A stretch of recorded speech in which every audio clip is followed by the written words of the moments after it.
With you today for our second gig worker hangout. And so feel free to just comment. Make sure you are subscribed to the channel if you haven't done so yet, so you get these. We're going to try most every Thursday morning.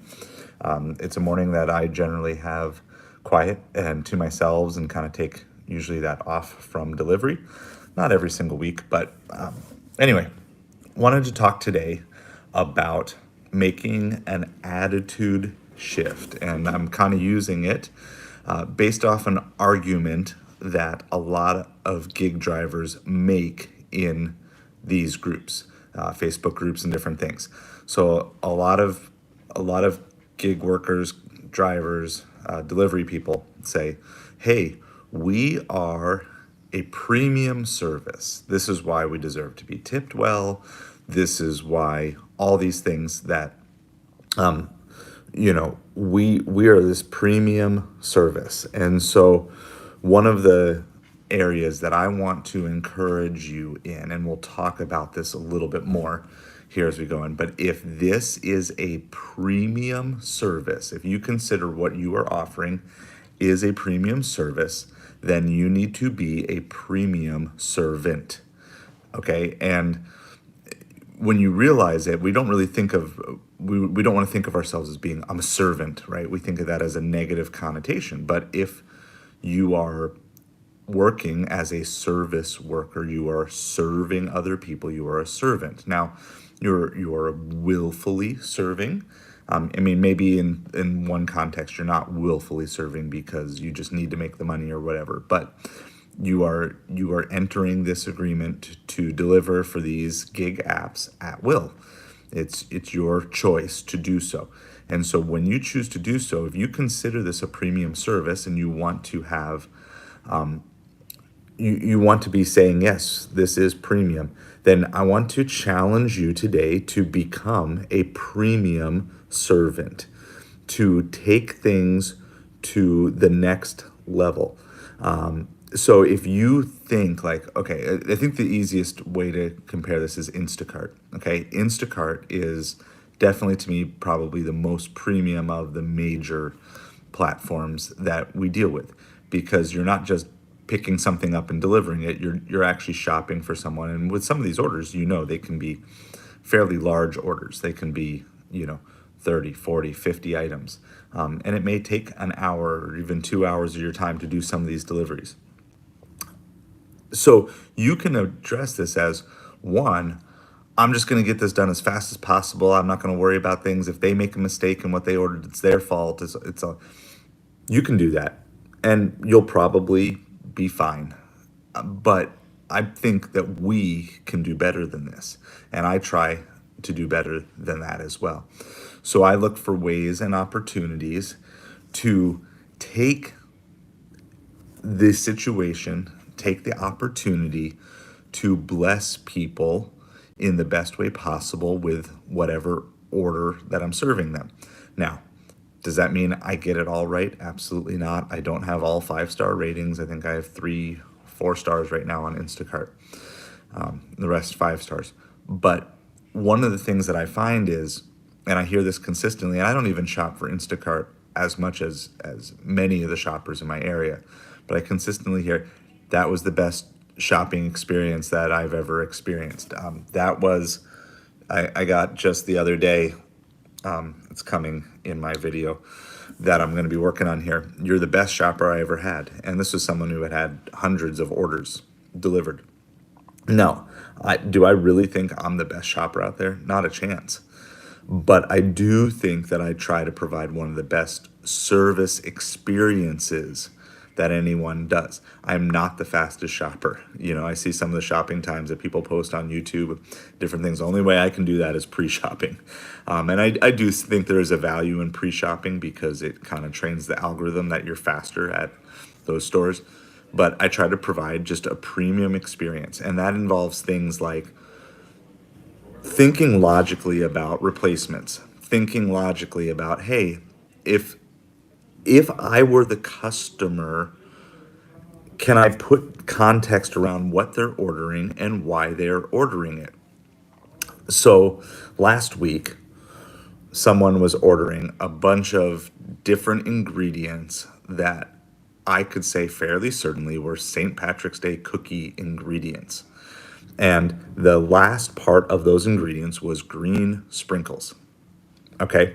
Now, if you have no context and you're just looking to get it done, you're just going to sub in other sprinkles and check it off and move to checkout and be done. But knowing the context of the situation, which was, hey, it's almost St. Patrick's Day. Everything that they're buying here lines up with St. Patrick's Day cookies. I said, here are your options. There are green sprinkles in this, but it comes with, there's like 5 other different colors that it comes with. Or there's green icing, or there was one other green decoration thing. And I said, these are the 3 things.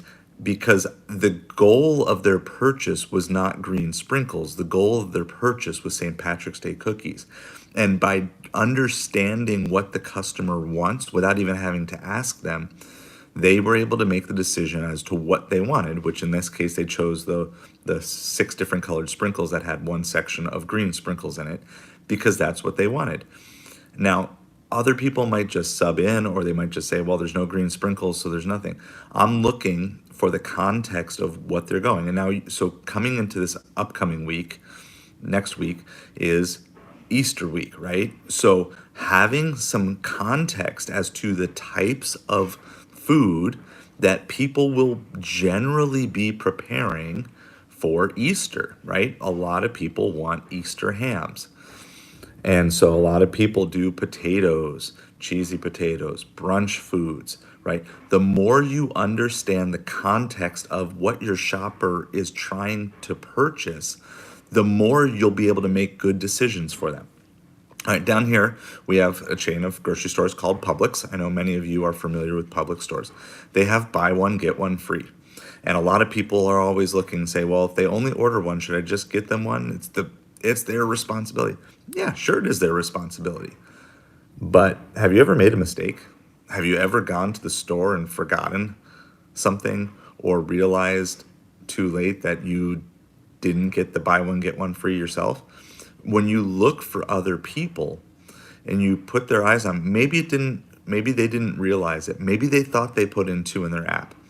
So I will generally look and see in the context of what they're purchasing. Now, did they buy 2 bags of chips that are both on buy one, get one free? Then I'm not going to say anything. But did they only buy 1 bag of chips and it is buy one, get one free? I'm going to tell you that 98% of the time, I can think of maybe once or twice ever where someone's like, no, I don't want the free one. If people knew and understood it was buy one, get one free, they wanted. In fact, many times they thought they put 2 in and they only had put 1 in. And so by looking and thinking about what the customer is trying to accomplish, then you will have the opportunity to serve them well. Now let's go to the food delivery side, the restaurant delivery, Uber Eats, DoorDash. I have found, for me, a lot of times I get the most tip increases when the restaurant is the one that is not on time. Okay, so a lot of times people bemoan long restaurant waits. And certainly there are times that I will cancel an order for a long wait, especially if it's a small order. But if it's a good order that ties into a good tipper and the restaurant is delayed, having good communication, not over communication. I just send a simple message that says, hey, I am waiting for your order at the restaurant, but it's not quite ready yet. I'll let you know when I'm on the way. I have that saved in my notes as well as a bunch of other notes I use. And I send that out. And I would say about half the time I get a thanks so much. The other half of the time I get no response. Okay. And then sometimes if it's even more delayed, and again, the longer I'm willing to wait depends on how good the order is, right? So if it's a $7 order, I'm probably not waiting past 10 minutes. But I've waited for $40 orders for an hour because I'm still going to hit my $25 an hour mark there. And so by doing that, a lot of times my increased tips have come on those apps because I kept them updated on it.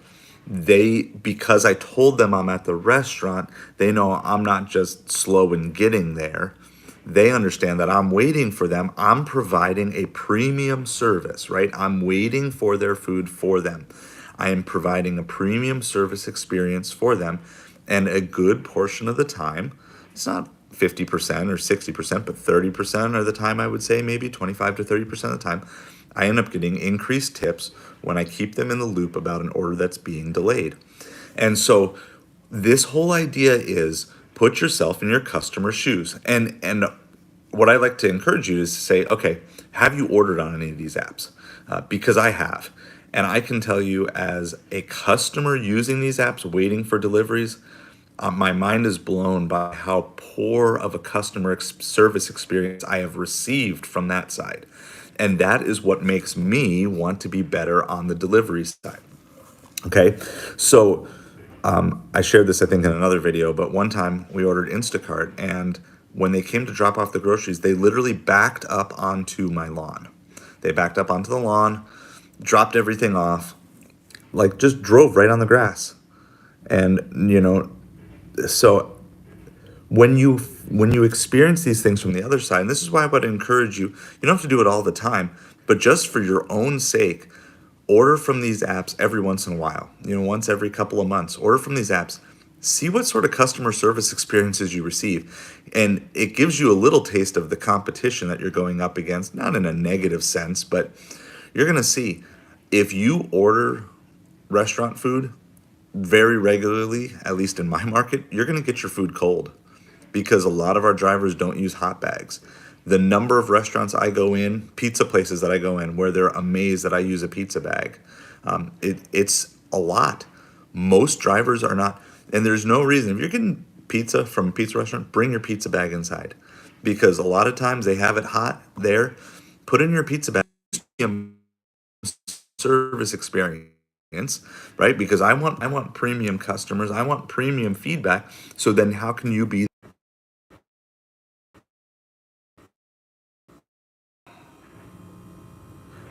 Hopefully this will stay on. We'll try this one more time.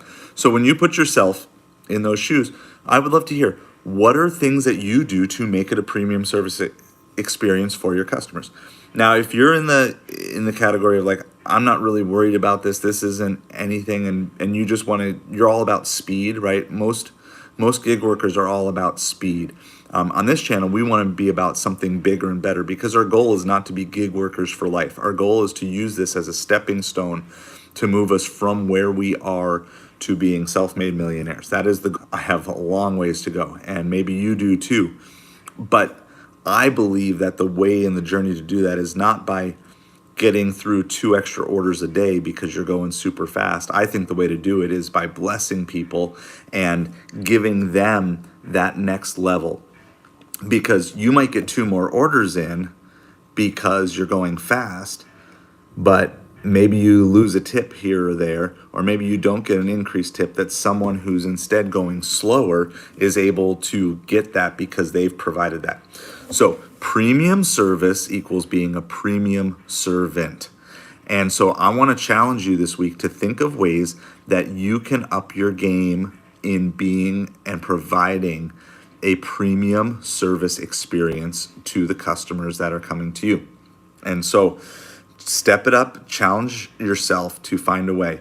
And there are things like pizza bags, and I'll put a link down in the description to the pizza bag that I use. It's not sponsored. This video is not sponsored by them, but it is an affiliate link that for a pizza bag that I've been using for over a year. And what I love about it is it's not just a pizza bag to put pizzas in. I can also stand up for some of those wider bags and taller bags that don't really fit in my catering bag so well. I can stand bags up in it. That's just part of bringing hot food hot to the customer. And most of the time I have a cooler with me, it's got ice in it, so I can bring cold food cold, so I can deliver ice cream frozen. Even though I've got a car with no air conditioning in Florida, I can still make that be a premium experience for them. And so much of what I want to challenge you to do is to do that. And then taking a broader life application, because ultimately everything that we're doing here is much bigger than the gig economy. It's about making your life what you want it to be all about. Make your life be a premium servant experience for those around you, for your family, for your coworkers, if you have a W-2 job, or for other people. as you're doing, what can you do to be serving other people? Because ultimately, I think that everyone who wants to win together can win together. I am not of this mindset of scarcity that only 2 or 3 gig workers can be good gig workers in your local economy. I don't think that's true at all. In fact, I think the more we band together and work together and help each other out and teach each other what are good orders, what are bad orders, how do we shop faster, how do we refuse orders that aren't worth going, I think the more everybody's pay is going to go up. I really do believe that. Not in any sort of organized union sense, but just in the sense of, look, if nobody's going to take the bad orders, they're going to have to increase the pay to get the orders delivered. And I've seen this happen regularly in areas that are far away from where I am, but where there's no delivery people available, they do bump the pay because they need to get those orders delivered to provide that service that these people have paid for. And so this can happen on your local basis. But how can you serve other people? What's one way that you can serve your family today? What's something that you can do that you might say, I don't have to do it, but what's one way you can serve your family today? What's one way you can serve a restaurant worker today? What's one kind word that you can say to a grocery store worker today? When we can shift our mindset from this scarcity, it's me winning and everybody else has to lose, and instead shift it to, we want to win and we want to bring as many winners along with us as possible. That's what I want to do. I want to build a tribe and I want to build a team around me of people who want to win. And yeah, we're going to make mistakes and yeah, we're going to fail, but we're going to build and we're going to grow together, because I've had lots of negative influences around me my entire life. And I don't need that. I've done the competition thing. I don't need that. I don't want that anymore. I want to win, and I want to teach you to win, and I want to learn from you how I can win. I want us to be together. I want us to be a team where we're moving. And like I said, some of you enjoy and thoroughly enjoy gig work and want to do it for the rest of your life. And if that's you, do it and do it well. But others of you, this is just either patching a financial hole that you have, or it's you're trying to raise money for the real thing that you really want to do, the business you really want to start. And I want to be here with you to help you do those things. And we're going to start exploring some more things outside of gig work. We have my $2,000 challenge from last week. I'm going to start editing that this morning. So for those of you who like kind of the epic ride-along videos, I've got 7 days of ride-along. I'm going to break it into 2 videos for you. That's going to be coming out. But we're also going to start going in and did a survey recently, and the feedback that I got is you guys want to start learning a little bit about how do you sell on Facebook Marketplace. And I actually have a strategy that I've used over the last 6 months or so of how to sell on Facebook Marketplace and make money when I'm not even at home. And it's a strategy that might not work everywhere, but it might work for you. And it's a way that we had been able to sell off a bunch of stuff that we have and make money without having to give up delivery. So it's kind of like you can make money while you're making money, which is definitely what we want to be looking how to do. How do we keep growing this money? So it's not just, okay, I got to go out and make $500 because the rent is due and say, and that's it. And now I got to start from scratch. No, we want to be building. We want to be building on this and growing these. So really, if gig work is a stepping stone for you, that's what this channel is all about. If you want to live in the gig work world for the rest of your life, that's great. And I hope I can encourage you and teach you, and I want to learn from you. And I think you can definitely share with people who are just doing this temporarily. But honestly, if you want to do gig work full time, you want as many of us part-time people out of your way, right? Because less drivers, less workers means more money for you. So it benefits all of us to be working together and sharing together. This idea of there being secrets, like, yeah, maybe you're one personal honey hole in your town, you don't want to share that. But how to shop faster, how to determine what good orders are, how to pass on bad orders, these are things that we want to work on together. I want every bad order to be rejected on every platform, every bad order. Now, notice I don't say no tip. I'm not on the no tip, no trip. I'm just in the low pay, no way. Okay, low pay, no way. Look, if DoorDash wants to send me a $25 order with no tip that goes 2 miles, I will take it. I'm taking that every day. And I'm going to give them the best possible service experience. I hope that we can get to a point that these apps can pay fairly where tips are not necessary. And so when they do pay well and it's a low tip or a no tip order, I'm fine with that. But I'm going to give the best premium service experience to these customers every single time, every single opportunity that I can. All right, so I want to challenge you. What are ways that you can step up your serving game? I want to thank all of you guys for tuning in. If you haven't yet liked, subscribed, please comment below. We want to hear about all of those things. Thank you so much for joining us for another Gig Worker Hangout. See you soon.